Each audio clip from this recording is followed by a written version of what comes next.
Trade République, la banque pour mieux dépenser, épargner et investir présente Sud Radio, les incontournables de l'argent. Thomas Binet. Bienvenue dans ce nouvel épisode d'Oser investir, les incontournables de l'argent. Je suis accompagné par notre expert Mathias Bassino, qui est directeur des marchés européens de la néobanque Trade République. Bonsoir Mathias. Bonsoir. Mathias, on va parler des agios. Alors c'est quoi ce mot barbare d'agio d'une part, et sont-ils réellement une menace pour notre argent ? Alors déjà, c'est pas une boîte de nuit au Cap d'Agde, c'est un terme bancaire pour signifier un frais. Donc ce sont des frais qui concernent les découverts principalement. Et c'est les intérêts ou les frais que vous payez sur le fait que vous soyez à découvert. Donc déjà, il faut rappeler qu'un Français sur 3 ne boucle pas son budget tous les mois. Vrai, ouais. Donc c'est beaucoup de gens sont à découvert et l'immense majorité d'entre nous se sont déjà retrouvés à découvert. Un Français sur 2 ne boucle pas son budget au moins une fois par an. Donc voilà, c'est une situation qui nous concerne tous. Et malheureusement, on n'en parle pas suffisamment, entre autres à cause du tabou de l'argent. Merci de me donner la parole aujourd'hui. Les agios, c'est tout simplement ce qu'on appelle des intérêts débiteurs. C'est-à-dire que quand vous êtes en négatif sur votre compte bancaire, la banque vous a prêté de l'argent en fait. L'argent en négatif, c'est de l'argent que la banque vous a prêté.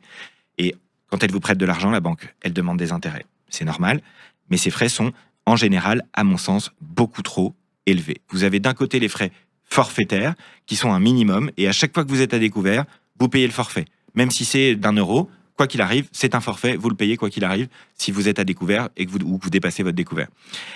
Vous avez aussi les frais forfaitaires, proportionnels, c'est-à-dire en pourcentage, qui eux dépendent de la taille de votre découvert et du taux d'intérêt effectif qui est appliqué.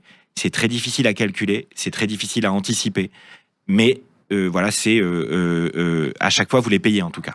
Mais tout ça représente des sommes importantes. En tout cas, c'est ce qu'on pense en vous entendant. Est-ce qu'il n'y a pas des limites ?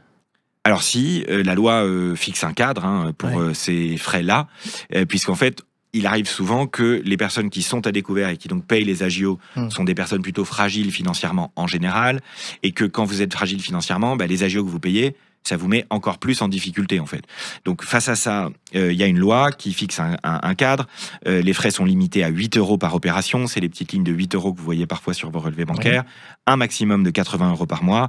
Si vous avez souscrit à une offre spécifique, c'est 4 € par opération avec un maximum de 20 € par mois et 200 € par an.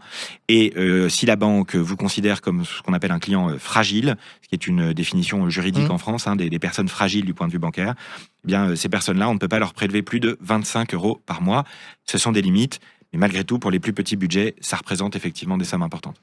Alors c'est très clair ce que vous venez de nous dire, mais du coup on se pose quand même une question, comment on répond à cette situation ?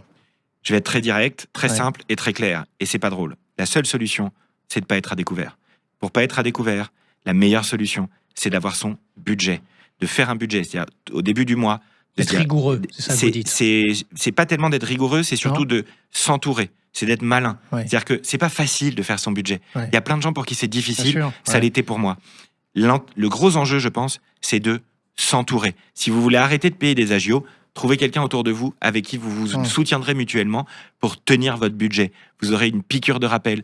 Voyez-vous une fois par semaine pour faire le point, par exemple. Ça peut être un proche, ça peut être un ami, ça peut être quelqu'un de votre famille, peu importe. Mais ça aide pour tenir son budget. La règle du 50, 30, 20, on en a déjà parlé dans cette émission. Je vous encourage à réécouter l'épisode. C'est la règle du budget 50, 30, 20. Si vous faites ça quand vous êtes jeune, le découvert, ce sera quelque chose que vous ne connaîtrez pas ou très peu. Parce qu'ensuite, avec le budget, vous avez de l'épargne de précaution. Si vous avez un peu d'épargne de précaution, vous n'avez pas besoin d'utiliser votre découvert. Et ça, c'est mieux pour votre argent. Merci Mathias pour cet éclairage et cette analyse. On vous retrouve mardi prochain pour un autre numéro d'Oser investir, les incontournables de l'argent. Et pour ce qui me concerne, je vous retrouve dimanche matin dès 9h30 sur Sud Radio. Sud Radio, les incontournables de l'argent. Thomas Binet. Avec Trade République, la banque pour mieux dépenser, épargner et investir.